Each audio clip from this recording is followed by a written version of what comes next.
Hoje, na classe de adultos, estudaremos a lição de número 10, que tem como título O Desafio da Janela 1040. Nas aulas passadas, estudamos muita teoria, mas hoje olharemos para a realidade do mundo.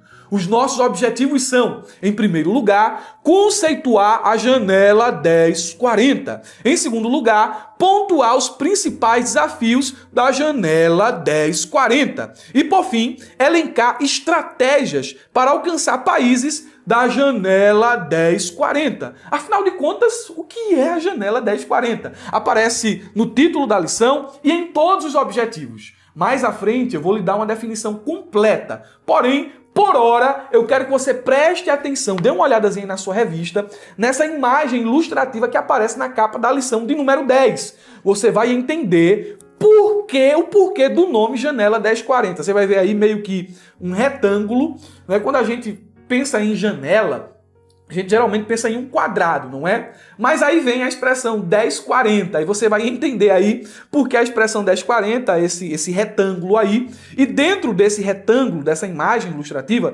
você vai ver um grupo de países. Esses países são países onde o cristianismo geralmente é proibido, onde há muita perseguição, muita pobreza, muita dificuldade de entrar missionário, muita gente que não foi alcançada pelo evangelho. São os países que compõem a janela 1040, esse retângulo aí, ok?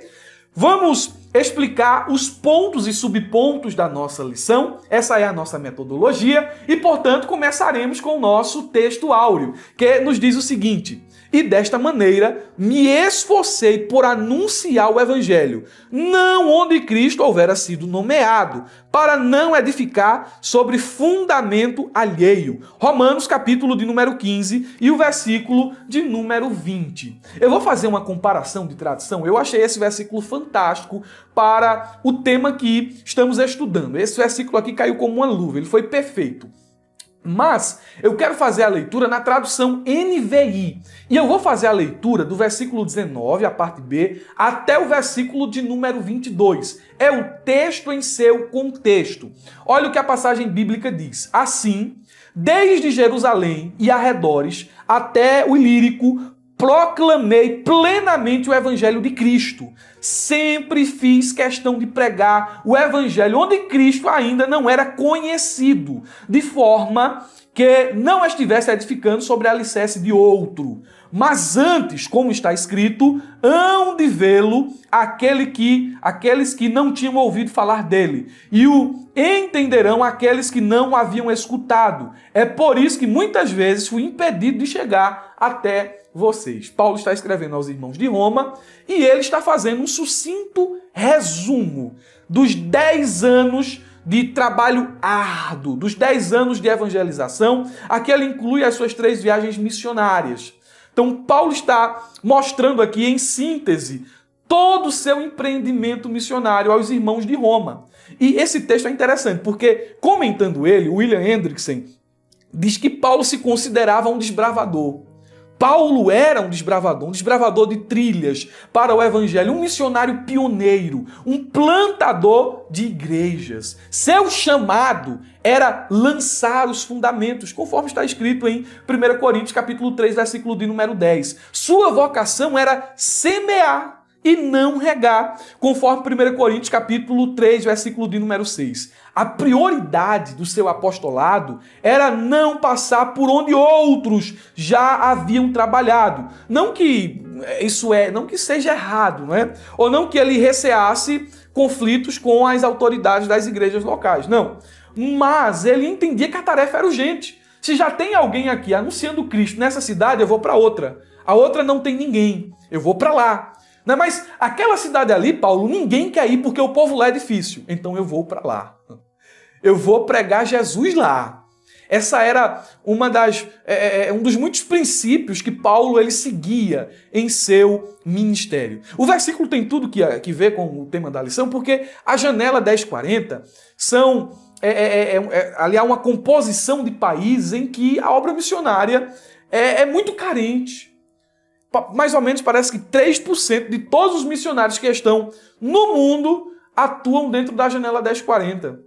Eu penso que se Paulo fosse vivo hoje, né, ele fosse um missionário hoje da igreja, com certeza ele escolheria um país da janela 1040 para atuar como missionário. Não estou aqui desmerecendo os missionários que estão em outros países, longe disso.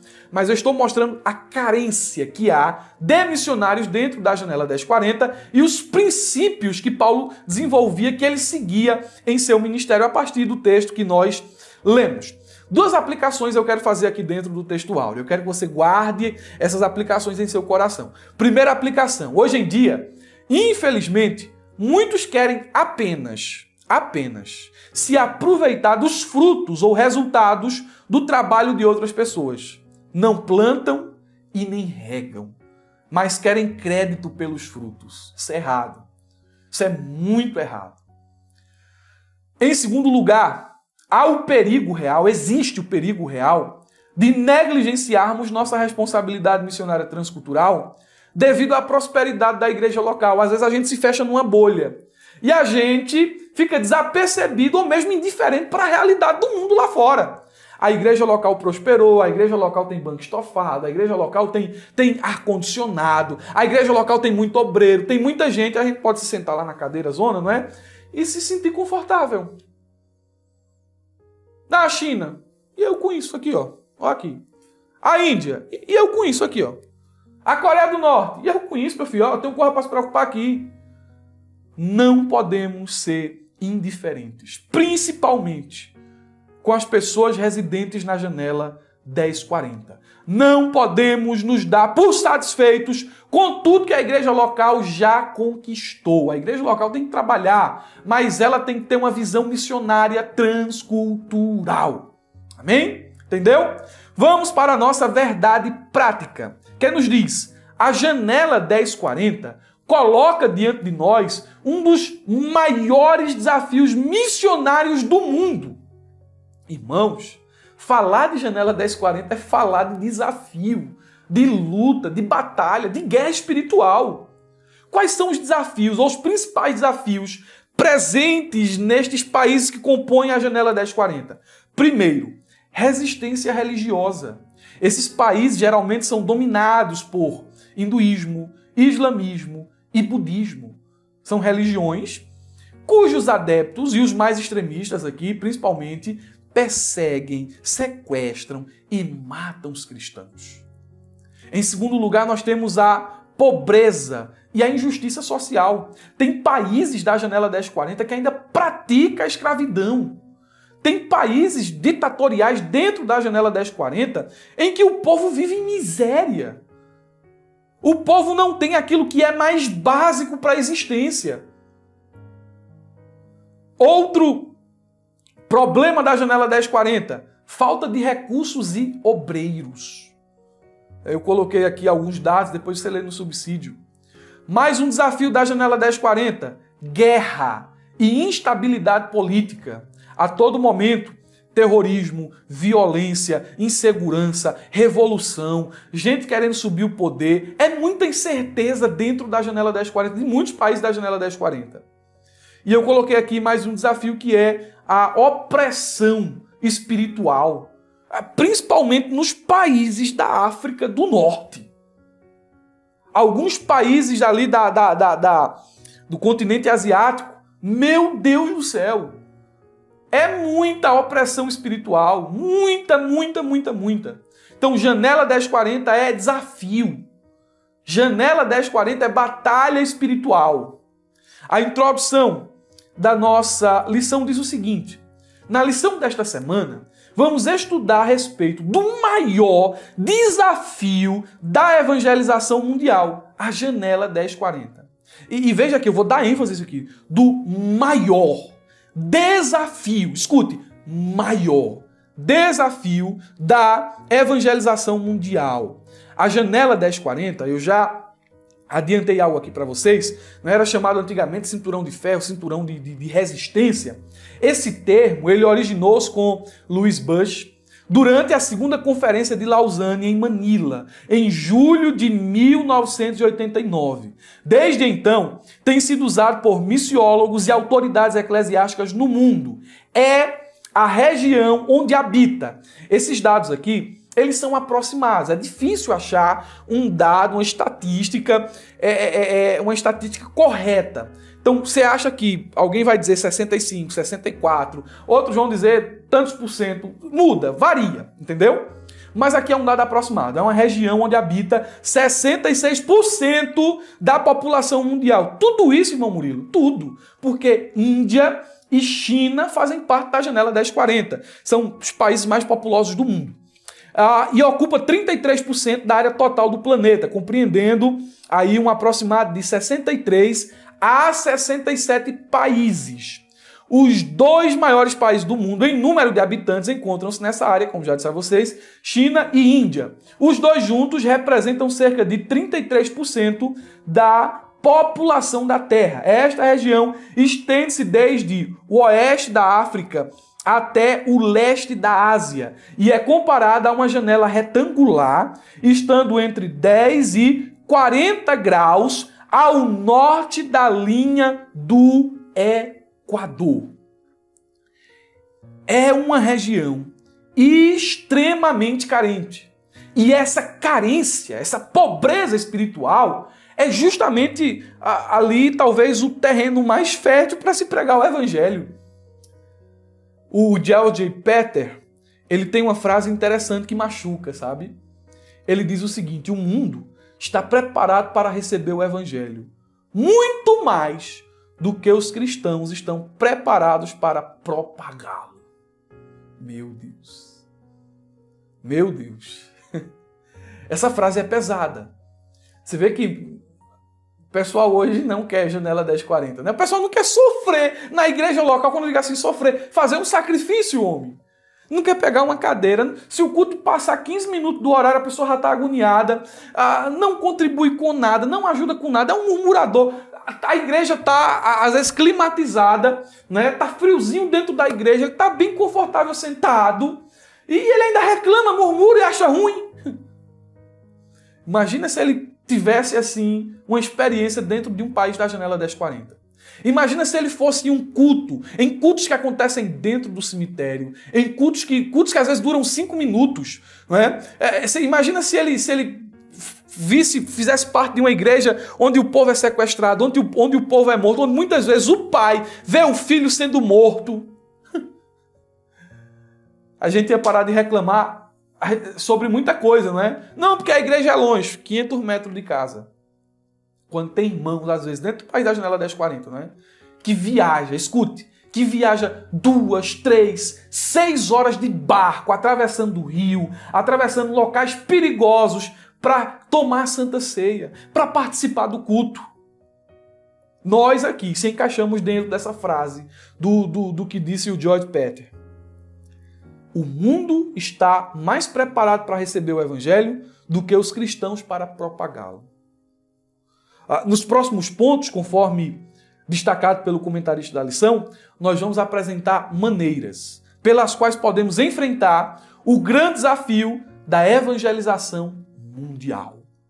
Então temos 3 pontos aí a seguir, vamos falar sobre eles, mas antes eu quero dizer aos meus irmãos que estão me assistindo através do YouTube que o subsídio que eu estou utilizando está disponível aqui na descrição do vídeo. Tem um link azul aí embaixo, vocês vão clicar e vão fazer o download desse material gratuitamente. Eu só peço a vocês que se inscrevam em nosso canal, ativem o sininho para receber as notificações e deixem um like. E, se possível, compartilhe esse vídeo com o maior número de pessoas. Os meus irmãos que estão me assistindo através da plataforma da ferramenta sabem que através deste vídeo aqui, esse vídeo chega primeiro para vocês. E aqui embaixo do vídeo, preste atenção, aqui embaixo do vídeo está não somente o subsídio, mas fluxograma, infográfico, dinâmicas, material de marketing e divulgação. Aqui embaixo você também vai encontrar slide profissional, além de outros recursos. Deus abençoe todos vocês. O trabalho no YouTube funciona porque vocês são alunos assinantes. Irmão Murilo, eu estou assistindo por meio do YouTube. Como eu faço para ser um aluno assinante e receber esse material exclusivo? O link também está aqui na descrição do vídeo. Eu tenho certeza que você não vai se arrepender. Vamos ao nosso ponto de número 1. Uma batalha espiritual chamada Janela 1040. O primeiro subponto, uma verdadeira batalha espiritual. Em termos simples, missões, preste atenção, significa dar às pessoas a oportunidade de receber a luz do Evangelho. E isto implica na vitória de Cristo sobre Satanás. É por essa razão que o missionário é enviado e lá no campo ele enfrenta as afrontas do reino das trevas. Paulo vai dizer em Efésios, capítulo de número 6, que a nossa luta não é contra carne e sangue. Nossa luta é espiritual. O missionário que está no campo, ele vive de fato uma guerra contra o diabo e os seus demônios. A Bíblia deixa isso bem claro. O diabo usa várias estratégias para deter o missionário e a obra missionária. Estratégias tais como cegar o entendimento dos incrédulos. 2 Coríntios capítulo 4, versículo de número 4. O Deus deste século trabalha a fim de entorpecer a mente dos ímpios, de embotar a mente dos ímpios, de endurecer, de escurecer o coração dos ímpios. Ele promove cegueira espiritual, cegueira no entendimento das pessoas. Ele tenta impedir a germinação da semente. Lucas capítulo 8, versículo de número 12. E Mateus capítulo 13, versículo de número 19. Ele é a ave que rapidamente vem e arrebata a semente que caiu à beira do caminho. Ele opera falsos milagres para enganar e distrair a atenção das pessoas. 2 Coríntios, capítulo de número 11, versículo 13 ao 15. É por isso que em muitos países da África você vê muita bruxaria, você vê muito feiticeiro, e o povo é cativo por aquilo ali, o povo é levado por aqueles milagres, por aquelas operações que acontecem ali, segundo o poder de Satanás, e são presas à magia negra, são presas à bruxaria, ao engano. Há uma atuação forte do diabo nesses países da janela 1040. Como se não bastasse, há ataques mais diretos ao missionário, desânimo, medo, ansiedade, depressão, entre outras coisas mais. Para vencer o nosso inimigo, devemos usar as armas que estão no arsenal de Deus e não os meios humanos e carnais. Porque tem gente que às vezes quer medir força com o mundo. Se alguém tem um som bom ali, não, meu som tem que ser 10 vezes melhor. Se alguém tem, aliás, uma seita, construir um templo, não, o meu tem que ser 1000 vezes maior. Às vezes a gente quer medir força de forma errada. Não, nossas armas são espirituais. Quais são as armas espirituais que estão à nossa disposição? O subponto de número 2 diz, não é? Nessa batalha devemos usar armas espirituais. Aí ele vai fazer um apanhado aqui de Efésios, capítulo de número 6, versículo 14 ao 18. E ele vai falar sobre as armas espirituais. Primeira arma, o cinturão da verdade.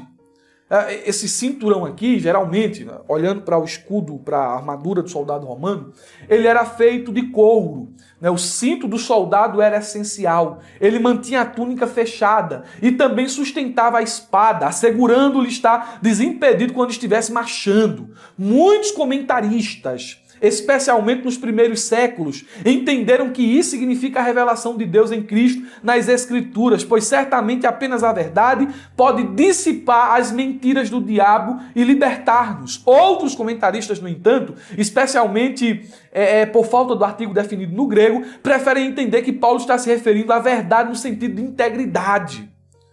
Ser enganoso, cair na hipocrisia, recorrer a intrigas e ciladas é fazer o jogo do diabo. E não podemos vencê-lo em seu próprio jogo.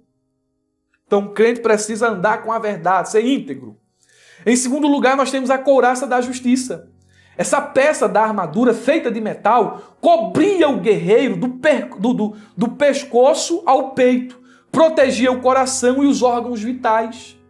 Esse é um símbolo da justiça que o crente tem em Cristo. Como também o caráter justo que o crente exerce em sua vida diária. A couraça representa a vida devota e santa, ou seja, a retidão moral. Só temos retidão moral, vida santa, porque a justiça de Cristo foi imputada a gente. Irmãos, crente sem a couraça da justiça é facilmente acusado pelo diabo. Olha, está vendo aí, ó? Vai para nada não. É por isso que Paulo, lá em Romanos, capítulo 8, versículo de número 1, diz assim: nenhuma condenação há para os que estão em Cristo Jesus. O diabo quer entristecer, quer jogar para baixo, quer acusar. Aí Paulo diz: não, agora eu estou nele. Nenhuma condenação há para quem está em Jesus. Terceiro elemento desta armadura, os calçados ou o calçado do evangelho. Os soldados romanos usavam uma sandália com cravos na sola para lhes dar segurança e agilidade na caminhada e corrida por lugares escarpados. Se quisermos ficar firmes e de pé na luta, precisamos estar calçados com o evangelho, que nos dá paz com Deus e com o próximo. Precisamos ter pés velozes para anunciar o evangelho, dá paz aos perdidos. Outro elemento dessa armadura, das armas que estão à nossa disposição, o escudo da fé. Ele protegia todo o corpo do soldado. Era feito de madeira e coberto por couro curtido. Esse escudo nos protege contra os dardos inflamados do maligno.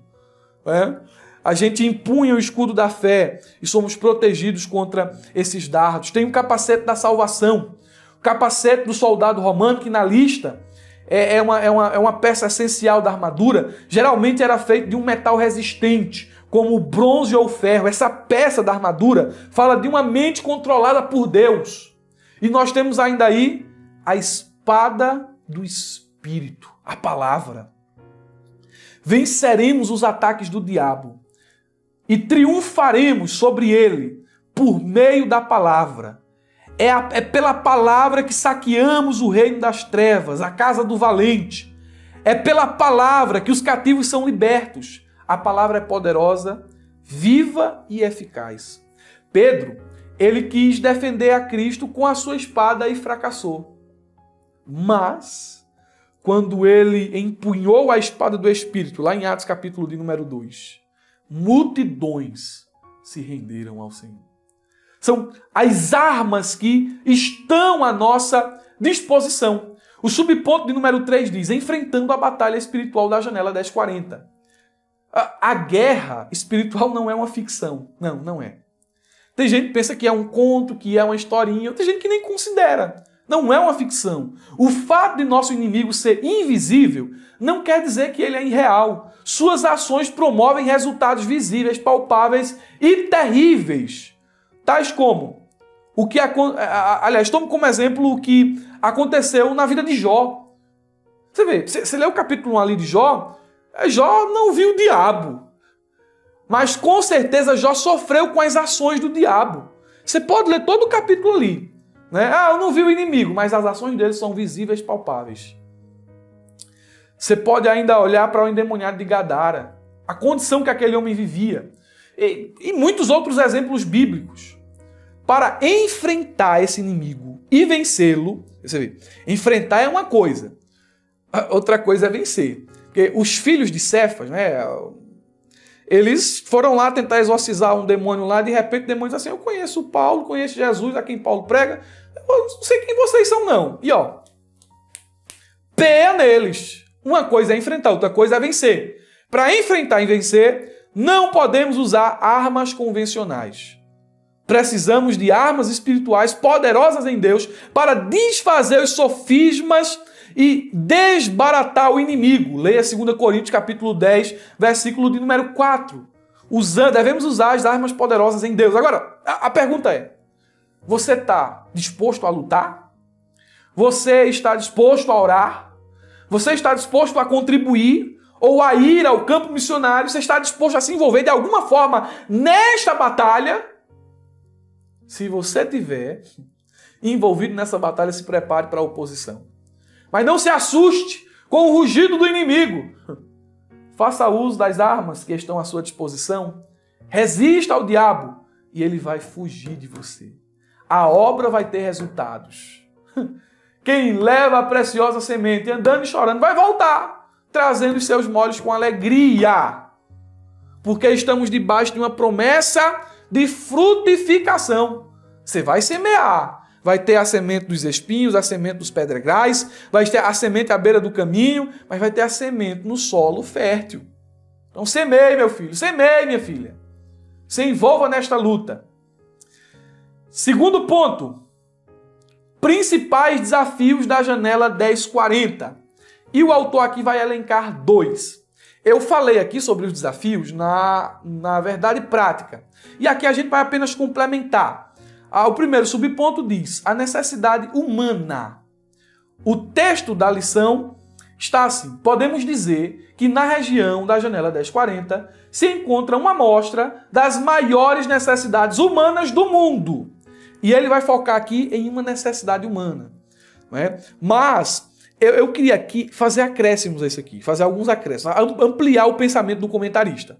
Primeira necessidade, a necessidade de missionários. Eu disse lá, não é, que tem um dado que nos informa que apenas 3% dos missionários de todo o mundo atuam evangelizando os povos que estão dentro desses países da janela 1040. Muito pouco. Então existe uma necessidade humana. Essa necessidade humana é real. Essa necessidade de missionários. Existe também a necessidade dos cristãos. Tem crente dentro da janela 1040. Pouco, mas tem. E muitos irmãos em Cristo, residente nesses países que compõem a janela 1040, tem muito pouca ou nenhuma assistência espiritual. Meus irmãos, a necessidade dos irmãos que estão lá é muito grande. E não podemos ser indiferentes a isso. Outra necessidade é a necessidade das nações. As necessidades as necessidades materiais e espirituais desses povos são incalculáveis. A maioria dos irmãos que moram no Brasil não sabem 1% das reais necessidades das pessoas que vivem na janela 1040. Não sabemos 1%.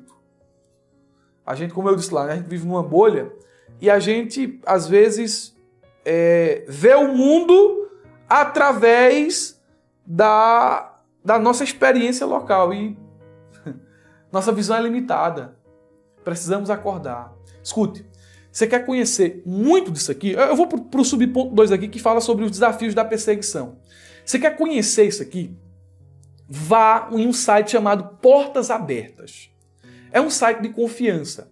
Eu deixei o link aqui. O link está aqui, nesse subponto 2, os desafios da perseguição.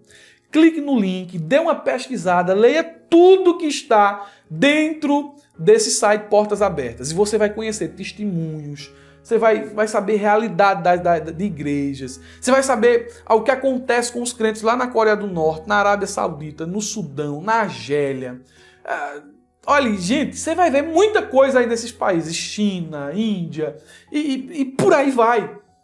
Então, clique no site aí e veja. Né? A lição ela diz o seguinte nesse ponto. Segundo as informações do portal da missão Portas Abertas, a janela 1040, na janela 1040 há países que perseguem os cristãos por meio de leis que tiram a sua liberdade, levando-os à prisão, tortura e morte. Outros países, embora não tenham leis quanto à prática da religião, perseguem a igreja por meio do governo, da família e da sociedade. A perseguição religiosa é um grande desafio na janela 1040. Porque a perseguição ela é terrível aqui dentro desses países aqui. Primeiro, eu vou dar um dado aqui a vocês a respeito dos países da janela 1040. Há religiões aqui que são dominantes aqui, que é o islamismo, há cerca de 1,8 bilhão de adeptos. É muita coisa, né? Já colou ali no cristianismo. Que alguém diz hoje que o cristianismo no mundo é cerca de 2,2 bilhões de pessoas. Então o islamismo está colado ali. Aí nós temos o budismo, que tem mais ou menos 500 milhões de adeptos, e temos o hinduísmo, com cerca de 1,35 bilhões de adeptos. Aí você consegue perceber que dentro desses países aí, escute, dentro desses países, meu Deus do céu, a perseguição é muito grande. Existe a perseguição física, a perseguição digital, tem perseguição por todos os lados. Eu notei aqui alguns dados que são do dia 1/10 de 2021 ao dia 30/9 de 2022. Veja aqui os dados que eu que eu anotei. Igrejas atacadas, 2.110 igrejas. A violência física, nós temos aqui, e mental. 29.411 pessoas sofreram violência física e mental, segundo os dados do site Portas Abertas. Cristãos sequestrados, 5.259. Violência sexual e casamento forçado, 2.843. Então, se eu for pegar aqui todos os dados aqui de perseguição, de gente sequestrada, né, de gente presa, cristãos presos, 4.542. Minha gente, é muita coisa. É muita coisa, é um número alarmante. A perseguição, ela é real. A perseguição, ela existe. E eu deixei aí no subsídio alguns complementos que não vou falar aqui no vídeo. Existe sim perseguição. Aí vem o ponto de número 3. Estratégias para alcançar países da janela 1040. Quais são as estratégias para alcançar esses países? Orando, orar, contribuir e ir. A gente entra naquilo que já estudamos nas aulas passadas. Orar, contribuir e ir. Aí o subponto 1 diz, orando pela janela 1040. Eu vou apenas dar uma frase aqui nesse subponto. Apenas uma frase. Curta para a gente passar por ele. Devemos orar por quem não tem medo de sangrar. Eu não entendi, irmão Murilo. Deixa eu dizer. Devemos orar por quem não tem medo de sangrar. Quem são essas pessoas que não têm medo de sangrar? Os missionários que estão na janela 1040. Os irmãos que aceitam a Jesus dentro da janela 1040. São pessoas que não têm medo de sangrar. Porque aceitar Jesus muitas vezes é assinar a sentença de morte. É diferente daqui, né? A pessoa aceita Jesus, é até bonitinho. Agora eu sou crente, é chique falar que é crente. Vai falar que é crente lá. Onde a evangelização muitas vezes acontece por telefone e o povo ainda sofre ameaça. Onde, às vezes, o envio de missionários é uma coisa tão secreta que a gente não sabe como acontece. Em muitos casos. Irmão, o caso é sério. Acorda para a realidade do mundo, crente. Tu tá sentadinho aí, ouvindo esta pré-aula. O povo não tem liberdade para ouvir conteúdo religioso em muitos países da janela 1040, não. Precisamos acordar para a realidade do mundo. Em segundo lugar, nós temos aí o subponto 2. Evangelização por meio da ação social.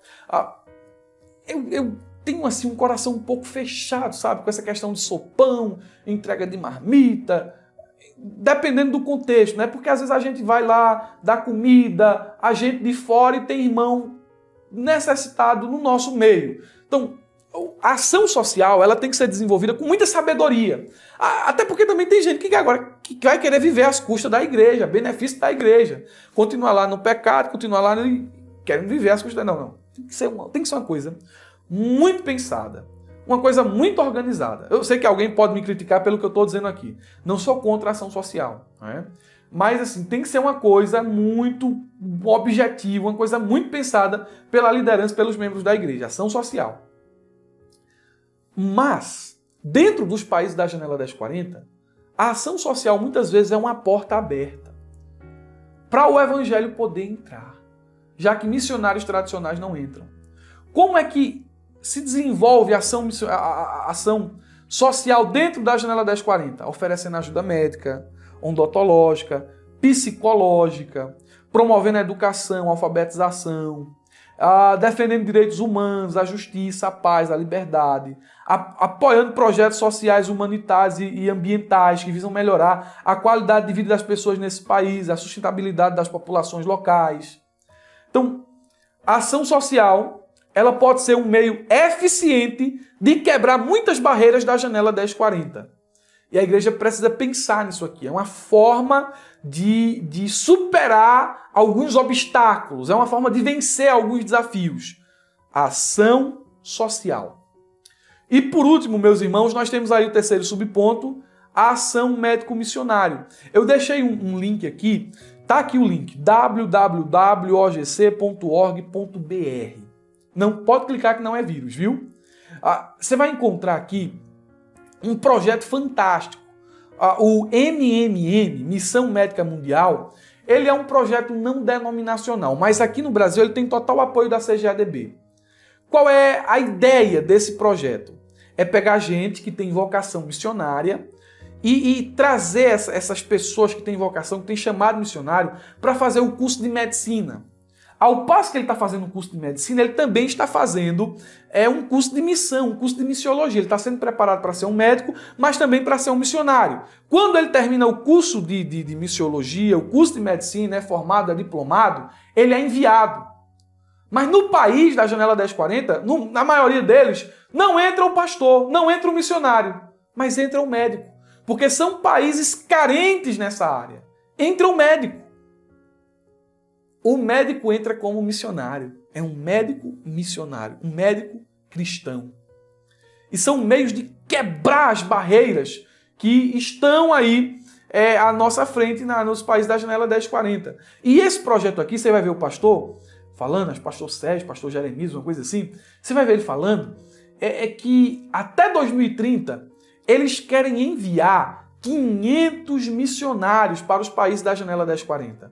Ou seja, 500 médicos que vão entrar nesses países e vão disseminar a fé. Isso aqui é fantástico, irmãos. É fantástico esse projeto aqui. É um meio de a igreja contribuir com a evangelização dos povos que estão na Janela 1040. A gente sabe que é um desafio significativo, estamos concluindo. Esse desafio requer envolvimento ativo e contínuo das igrejas e é essencial que as igrejas estejam cientes do que acontece lá. E com isso, orem fervorosamente por essa região. Além disso, também é crucial que haja uma sensibilidade espiritual para reconhecer e apoiar as vocações missionárias direcionadas a essa área. Somente com um compromisso coletivo, com a graça de Deus e o poder do Espírito Santo, é que a Janela 1040 vai ser invadida por missionários corajosos, que não temem a morte, mas têm um único objetivo: tornar Cristo conhecido. Devemos orar por esses missionários. Ore em sua classe por esses missionários. Ore em sua classe pelos países da Janela 1040. Amém? Deus abençoe, meus irmãos. Concluímos mais uma pré-aula da Escola Bíblica Dominical. Desejo a todos um ótimo final de semana, uma ótima aula em classe. E não se esqueça, abra a jaula.